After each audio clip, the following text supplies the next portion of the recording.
ಕಾಂಗ್ರೆಸ್ ತೊರೆದು ಮತ್ತೆ ಬಿಜೆಪಿಗೆ ಸೇರ್ಪಡೆಯಾಗಿರುವ ಮಾಜಿ ಸಿಎಂ ಜಗದೀಶ್ ಶೆಟ್ಟರ್ ಅವರ ನಡೆ ವಿರುದ್ಧ ಈಗಾಗಲೇ ಕಾಂಗ್ರೆಸ್ನ ನಾಯಕರು ವಾಗ್ದಾಳಿಯನ್ನ ನಡೆಸಿ ಅವರ ನಡೆಯನ್ನ ಖಂಡಿಸಿದ್ದಾರೆ. ಕಾಂಗ್ರೆಸ್ನಿಂದ ಅವರಿಗೆ ಯಾವುದೇ ರೀತಿಯ ಅನ್ಯಾಯ ಆಗಿರಲಿಲ್ಲ, ಆದರೆ ಜಗದೀಶ್ ಶೆಟ್ಟರ್ ಅವರು ನಂಬಿಕೆ ದ್ರೋಹ ಮಾಡಿದ್ರು ಅಂತ ಹೇಳಿ ಅನೇಕ ಮಂದಿ ನಾಯಕರು ವಾಗ್ದಾಳಿಯನ್ನು ನಡೆಸಿದ್ದಾರೆ. ಈ ನಡುವೆ ಎಐಸಿಸಿ ಅಧ್ಯಕ್ಷ ಮಲ್ಲಿಕಾರ್ಜುನ ಖರ್ಗೆ ಅವರು ಕೂಡ ಈ ವಿಚಾರಕ್ಕೆ ಸಂಬಂಧಪಟ್ಟಂತೆ ಕಾಂಗ್ರೆಸ್ ನಾಯಕರಿಗೆ ಕ್ಲಾಸ್ ತೆಗೆದುಕೊಂಡಿದ್ದಾರೆ.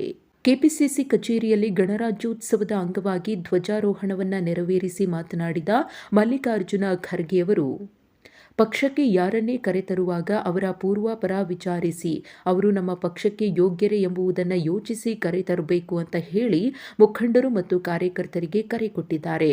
ಮಾರುಕಟ್ಟೆಯಲ್ಲಿ ಯಾವುದೋ ಒಂದು ಸಣ್ಣ ವಸ್ತು ಖರೀದಿ ಮಾಡುವಾಗಲೂ ಅದರ ಗುಣಮಟ್ಟ ಎಂಥದ್ದು ಎಂಬುದು ಸೇರಿದಂತೆ ಅಳೆದು ತೂಗಿ ಖರೀದಿ ಮಾಡ್ತೀವಿ.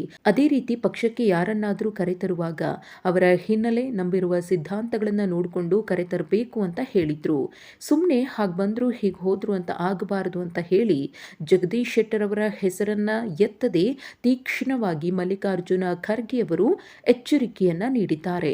ಮುಂದಿನ ದಿನಗಳಲ್ಲಿ ಇಂತಹ ವಿಚಾರದಲ್ಲಿ ಎಚ್ಚರಿಕೆಯ ಹೆಜ್ಜೆಯನ್ನಿಡುವಂತೆ ಮಲ್ಲಿಕಾರ್ಜುನ ಖರ್ಗೆ ಅವರು ಕಾಂಗ್ರೆಸ್ ನಾಯಕರಿಗೆ ಕಿವಿಮಾತು ಹೇಳಿದ್ದಾರೆ.